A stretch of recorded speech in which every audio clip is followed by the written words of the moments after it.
Hola, ¿qué tal? Muy buenas noches. Mi nombre es Jaime Chincha y en el Perú de hoy nada está dicho. El Congreso aprobó por insistencia la ley que regula la cuestión de confianza, pero ojo, pare, cruce, tren. Habían acordado aparentemente la señora Mirta Vázquez, presidenta del Consejo de Ministros, con la señora Mari Carmen Alba, que se iba a aprobar una reforma conjunta para regular tanto la cuestión de confianza como la vacancia presidencial, el famoso inciso 2, la incapacidad moral, ese cajón desastre donde entraba todo, ¿no? Pero no ha pasado. En unos instantes vamos a ir al resumen.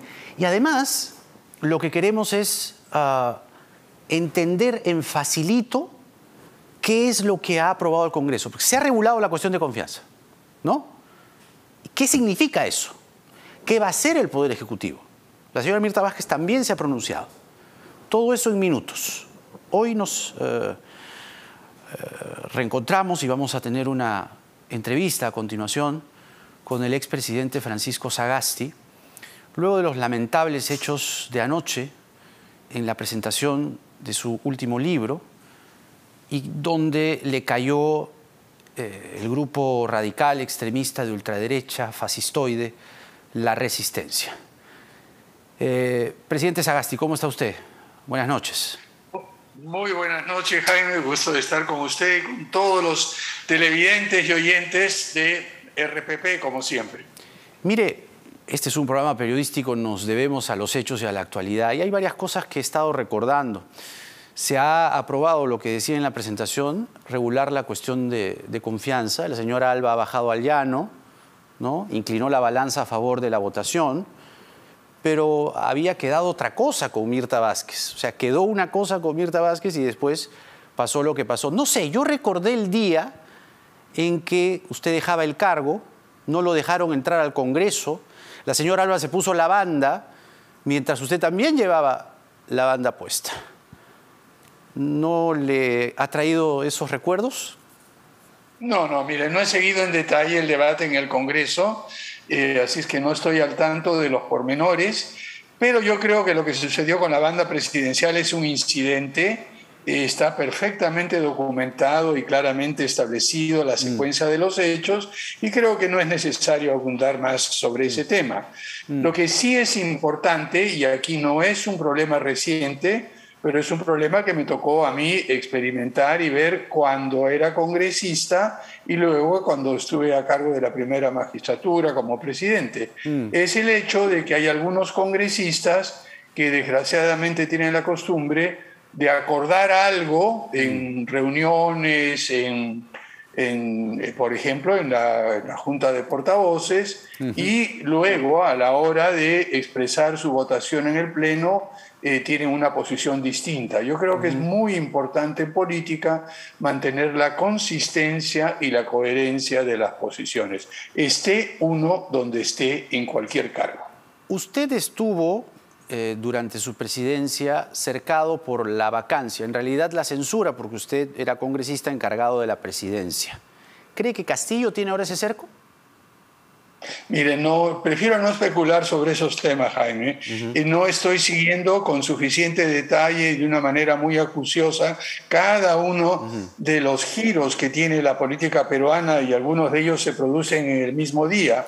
Por lo tanto, preferiría no pronunciarme sobre ese aspecto y restringirme a hablar de la experiencia personal, de la experiencia del equipo de gobierno que tuve el privilegio de dirigir. Vamos a lo de anoche, porque lo de anoche estuvo precedido por el incidente en Book Vivant, donde dos señoras bastante desinformadas le reclamaron al dueño de la librería que por qué diablos estaba su libro allí puesto, y que además conminaba a la gente porque ellas grababan la situación creyéndose poseedoras de una verdad que ahora vamos a desmitificar o vamos a hablar al respecto.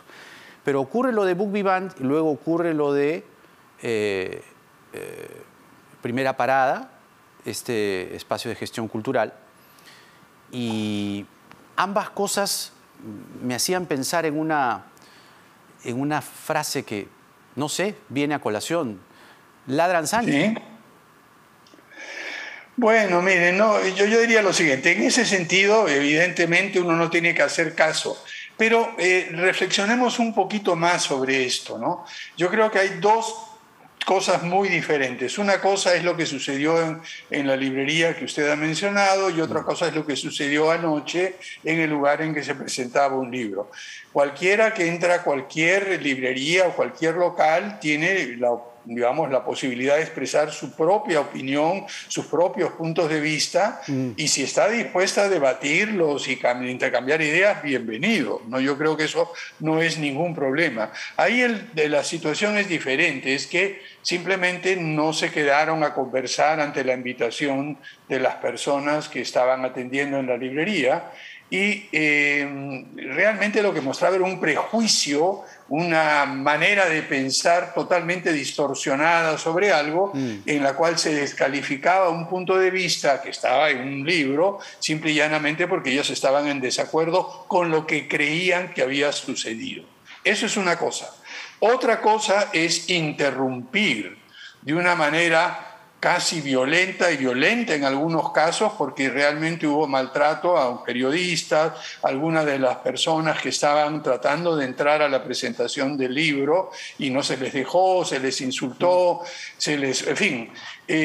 Una cosa es, como he dicho anteriormente, una discusión o un video que se toma, y otra cosa es impedir un evento público amenazando, mintiendo, gritando, vociferando de una manera absolutamente fuera de lugar en lo que es una presentación de un libro. Y más aún, no solamente amenazando y gritando, sino viniendo con palos, viniendo con piedras, porque nos informaron después en la policía que había una pick-up con unas mochilas llenas de piedra y además reventando petardos y cohetes. Eso es otra cosa, ya es un atentado contra la libertad de reunión, la libertad de expresión, la posibilidad de discutir civilizadamente. Por eso les decía, mire, si quieren conversar, pasen, vengan acá, pongan sus argumentos y no griten tontería y media y falsedades. ¿Usted estaba seguro de lo que estaba diciéndoles? ¿Usted estaba seguro de lo que les estaba diciendo? Porque usted les habla, ¿no? Les dice gracias, gracias, ¿no? Vengan aquí, pasen, pero estaban armados, por lo menos con palos, tenían petardos. Ha podido ser, perdóneme, no creo que no estoy exagerando, pero eso ha podido ser una tragedia.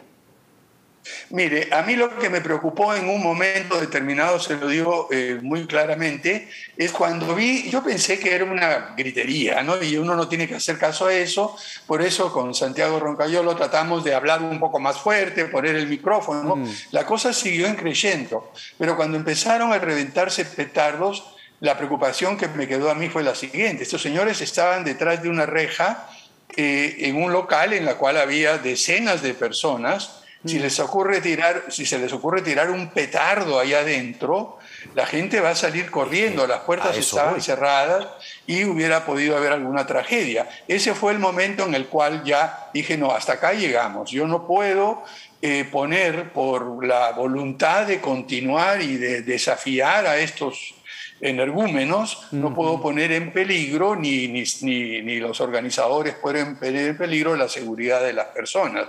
Entonces, en ese fue el momento en que optamos por retirarnos y tanto Santiago como yo firmar los libros en diferentes mesas. Pero lo terrible, y yo creo que es que este grupo de gente no es la primera vez que hace eso, Jaime. Ya tenemos todo un historial a lo largo de los últimos años y meses, empezando primero por todo lo que se hizo con IDL, que llevó a una sentencia en contra de ellos por difamación. Así es. Luego, lo que hicieron con periodistas y con usted y con otras personas.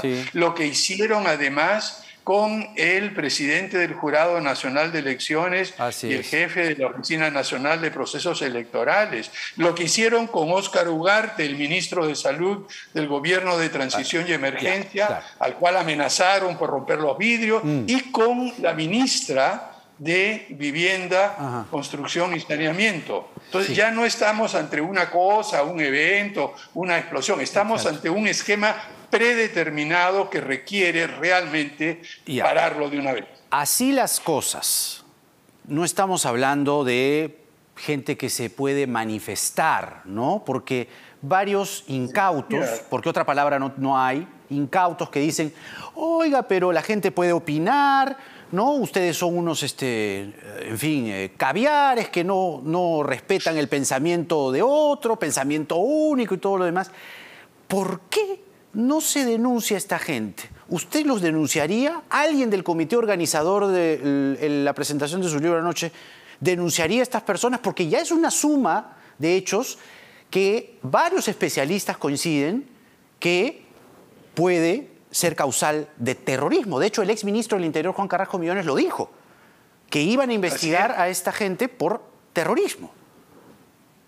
No, eso es, mire, cuando usted pone en peligro la vida de personas inocentes que no tiene nada que ver, como a mí cuando me cayó la monedita, como decimos acá en criollo, de que estos señores podían tirar un petardo o unos cohetes al lugar en que estaba la gente y que podría producirse una avalancha y podría haber vida, ya estamos hablando de poner en riesgo la vida de personas inocentes que no tienen que ver nada. Y además aquí no hay ningún conflicto, hay un tema de ideas, de planteamientos. Era una presentación de dos libros, el libro de Santiago y el libro mío. Claro. Por Dios, cuando llegamos a una situación en la cual el intercambio de ideas, el intercambio libre de ideas, se ve interrumpido por unos bárbaros y vándalos, ya estamos en otro nivel.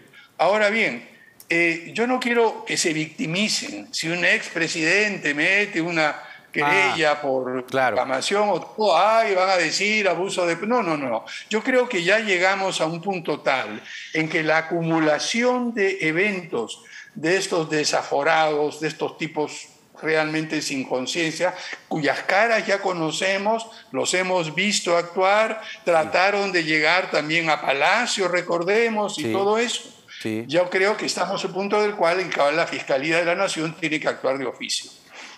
¿Por qué se ha ganado el odio de la ultraderecha?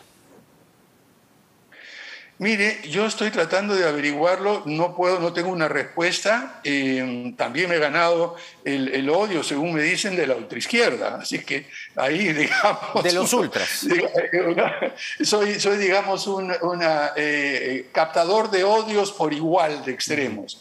Y la razón, creo yo, es que, sobre todo de la derecha, creo yo, es que cuando llegamos al gobierno de transición y emergencia, se esperaba, como todo era un desastre, que todos fracasáramos y que le diéramos el espacio a que entrara la ultraderecha triunfante.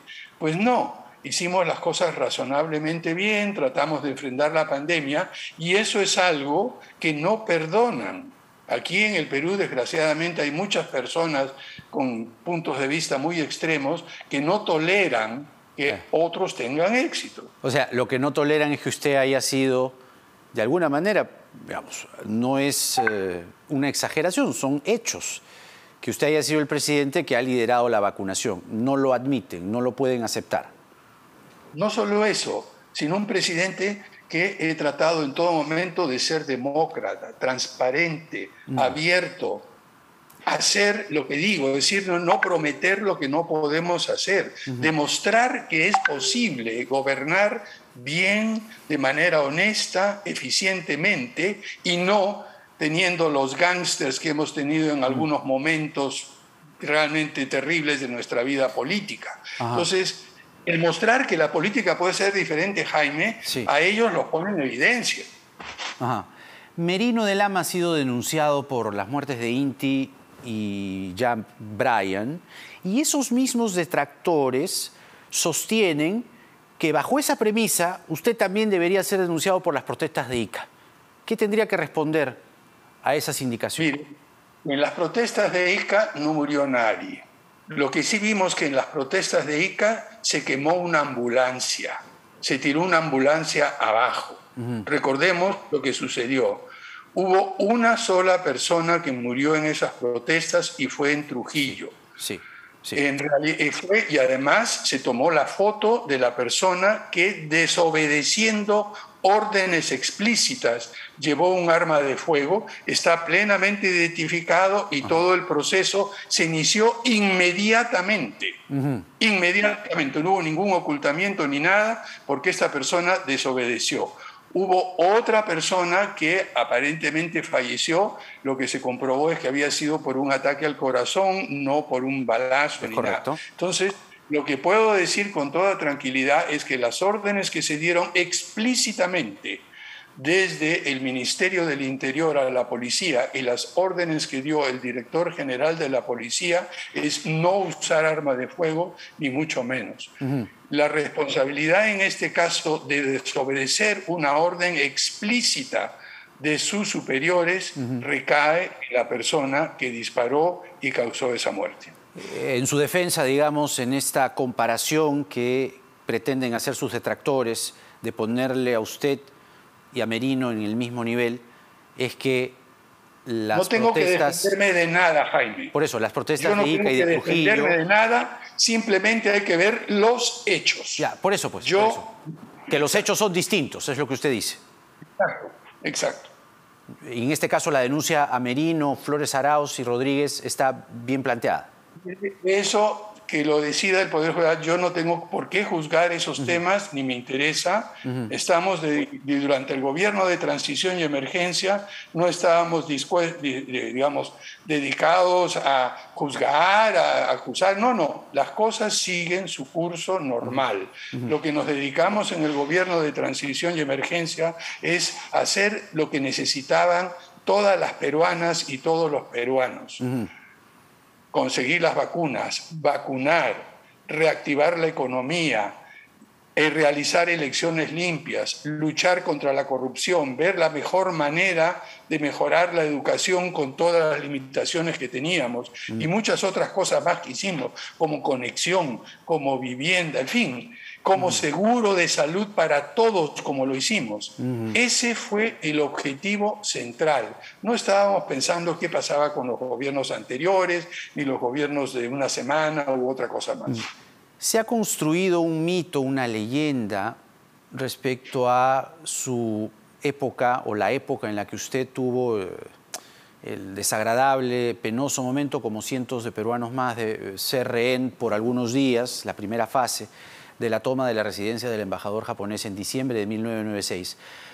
Y se ha construido la idea de crear esta tesis de Sagasti proterruco, Sagasti admirador de terroristas, Sagasti amigo de Serpa. Y yo recuerdo mucho, y usted también, que antes de ser presidente, cuando era congresista, vino a este estudio y usted contó la historia.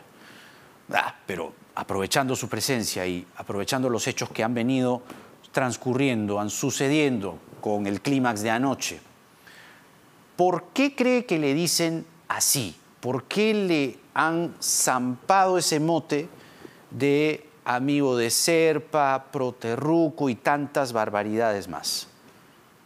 Porque distorsionan los hechos, no escuchan la realidad, simplemente no miran la evidencia. Lo que queda muy claro, y se lo dije anteriormente, no solo a usted, sino a otros periodistas, Jaime, es que lo que traté de hacer en primer lugar allí, lo que uno tiene que hacer es seguir el consejo que me dio un querido amigo y mentor hace muchísimos años, el general Jorge Chávez Quelopana, que fue jefe del Instituto Nacional de Planificación. Lo que él me dijo en una oportunidad, cuando yo iba a negociar temas internacionales sobre ciencia y tecnología en los 70, es: lo que tienes que hacer es ganarte el respeto de tus enemigos y tus adversarios. Y mi comportamiento en esas circunstancias fue mantener la distancia total con estos señores, con el Serpa, con el árabe y todo el resto, no entrar en ninguna discusión, no, prestarme a algunos de sus juegos. Por ejemplo, cuando el señor Serpa llamaba a discusiones de política, por supuesto que muchos iban corriendo, algunos periodistas, otros excongresistas, etcétera, etcétera. Nunca fui una sola vez. Cuando el árabe me pregunta, ¿por qué no va usted a las presentaciones que hace el señor Serpa? Le dije, porque no tengo nada que conversar con él. Pero ¿cómo que no? Él va a hablar de política, discusión. Mire, le digo, yo no discuto de política cuando tengo a alguien con una metralleta amenazante. Si quiere conversar de política, nos vamos a un café en cualquier lugar. Así como esa instancia, tuve muchísimas situaciones. Por ejemplo, una que no poca gente conoce. Cuando estábamos en los primeros días, se me acercó un señor ya mayor, el señor Carlos Chiappore. Chiappore era un empresario que era el representante de Nissan en el Perú y había ido por esa razón a la Embajada de Japón. Claro, claro. A las pocas horas de haber sucedido esto en la noche, se me acerca, yo ya en ese momento era digamos, el delegado de una de las salas, y me dice: Francisco, tengo un problema, me siento mal. ¿Pero qué pasa? Luego se abre la camisa, Jaime, y me muestra una cicatriz de una operación a corazón abierto. Ay. Me dice: no me siento bien, no sé si voy a poder seguir acá. Le dije: no te preocupes. Lo primero que hice fue donde le dije: mire, este señor está mal, tienen que sacarlo de aquí, no puede morirse aquí dentro de esto, y tienen que dar. Fue el primer rehén en ser liberado. Eso lo que hace, Jaime, esa relación distante de ponerlos en su sitio, lo que hace es respeto. Cuando salí, lo que le dije al árabe, y aquí el único que había conversado un par de veces, porque con Serpa nunca conversé, le dije: oiga usted, cuando uno va a un seminario o una reunión de 2 o 3 días, por lo menos le entregan un certificado de participación. Ustedes deberían hacer eso, así, en plan de broma. Ahí me dijo: encantado. Yo le entrego esto. Dije yo, bueno, si quiere usted firmarme algo de que me ha retenido 3 o 4 días, volteo y veo una caja de agua mineral Fuji. Y me pareció interesante la paradoja. Claro. Fujimori, que había dicho de que ya había acabado el terrorismo, un terrorista iba a firmar en un cartón de claro. Fuji, de agua mineral Fuji. Claro. Y lo hizo. Terminó de firmar el árabe, y dije: me lo traigo acá. Y Serpa, que estaba a su lado, dijo: no, yo también firmo. Y como pueden ver, cualquier persona, ni siquiera sabía mi apellido este señor. Y dijo: para el señor Sagástegui. ¿Qué quiero decir con eso? Se ha tratado de hacer una leyenda absurda que rechazo totalmente por una trayectoria de muchísimos años de lucha contra el terrorismo y contra la violencia, y se ha tratado de hacer algo en la cual he tratado de que por lo menos reconozcan que me tuvieron contra mi voluntad, lo han querido aparecer como algo a favor de ellos. Falso, total, y lo rechazo totalmente. Y como testigo pongo a Alfredo Torres, a Sandro Fuentes, a muchísimas otras personas que estuvieron al lado mío durante esos 4 o 5 días en Fausto. Anoche, yo creo que, anoche Alfredo Torres validó esta misma afirmación. Además, recuerdo que ese cartón del agua Fuji, usted se lo lleva a Enrique Sileri. Así es, para la crónica, claro, Caretas, Enrique, ¿no? Mi querido amigo Enrique, le encantaba eso. ¡Oye, esa es una buena cosa periodística!, ¿no? Exacto. Y se acabó. Exacto. Él era muy Pero, en fin, visual. lo que quiero es que esto quede totalmente desvirtuado de una vez por todas, y aquellos, no quiero usar alguna mala palabra en televisión, en público, aquellos personas, para ponerlo así, que tratan de construir algo falso, por favor, se muerdan la lengua o la pongan donde les corresponde. Clarísimo. Ahora, ya que estamos en esta conversación, y tanto entiendo que ha habido un importante número o volumen de ventas de su libro, materia de la presentación de ayer, materia de la irrupción de este grupo violentista de la resistencia, imaginemos un Perú y hagámoslo realidad.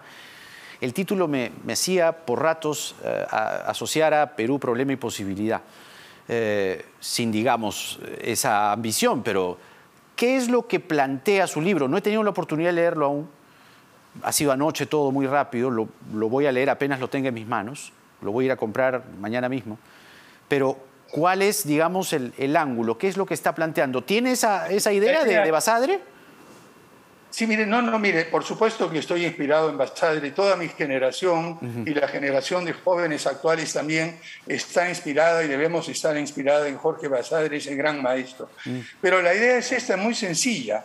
Cuando uno mira la historia de nuestro país, nunca nos ha faltado la imaginación, las ideas. Hay que hacer esto, se debe, hay que, el Perú puede. Todas esas cosas están en el aire. Y usted sabe que yo soy el enemigo del hay que. Realmente para mí no existe ni nadie que trabaja conmigo, acepto que digan hay que hacer algo. se tiene que decir quién es, cómo, cuándo, con qué resurge, no que hay que.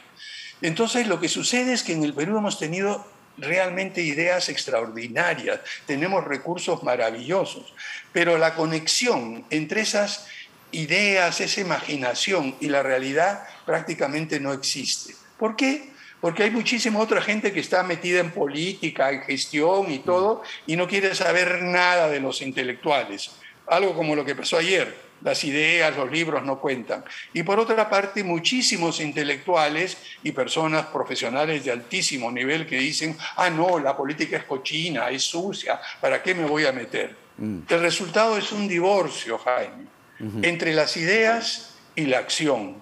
Entonces, lo que he tratado de hacer en esa colección de artículos es mostrar de que no solamente tenemos una extraordinaria capacidad de imaginación y una extraordinaria capacidad de ejecución, pero el problema que tenemos es que no conectamos las dos. Entonces, esa idea de imaginación y realidad, que es una que conversaba con Enrique Sileri todo el tiempo, es lo que ha marcado, y dicho sea de paso, este libro está dedicado en parte a la memoria de Enrique Sileri, como una de las personas que supo cómo era necesario vincular imaginación con realidad.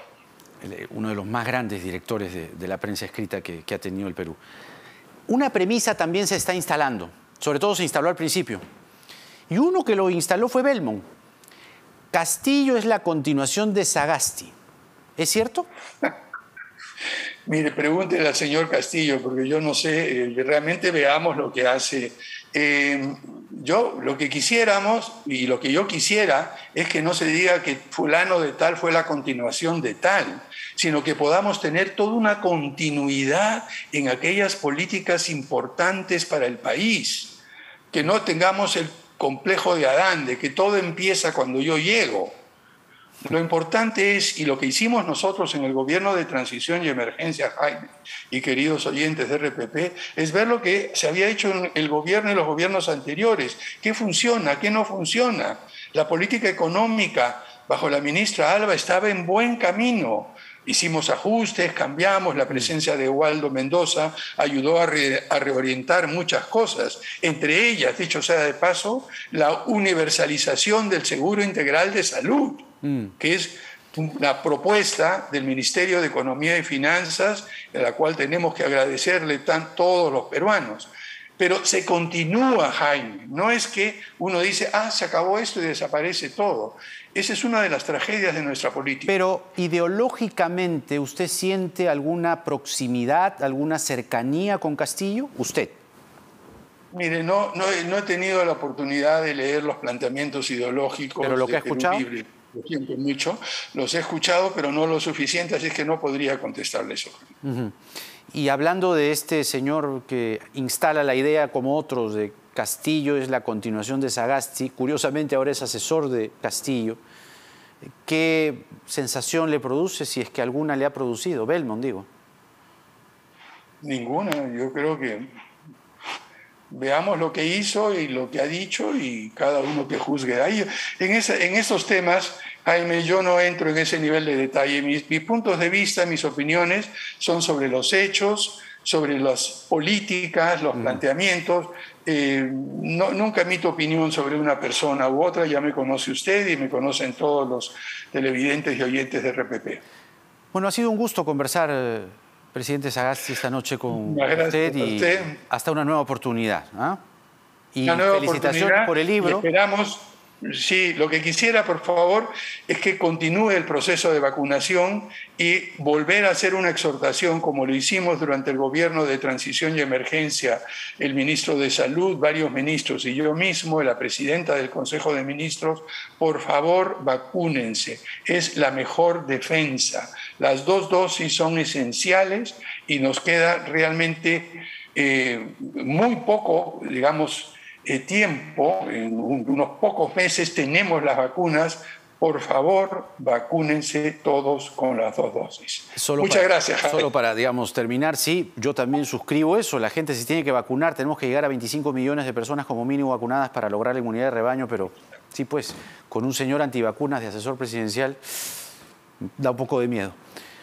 Gracias, Presidente Sagasti. Muchas gracias a usted. Hasta la próxima. Muy bien.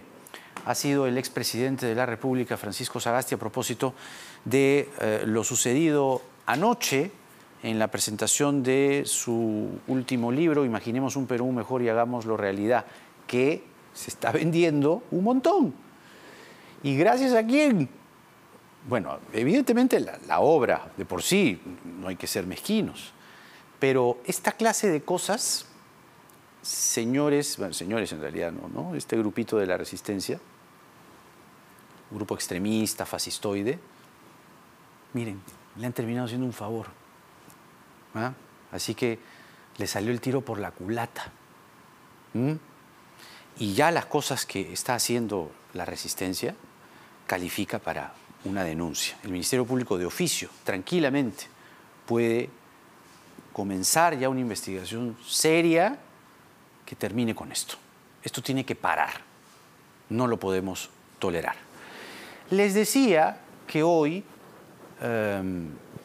se ha aprobado en el Congreso de la República regular la cuestión de confianza. El Ejecutivo ahora tiene un corsé para hacer cuestión de confianza.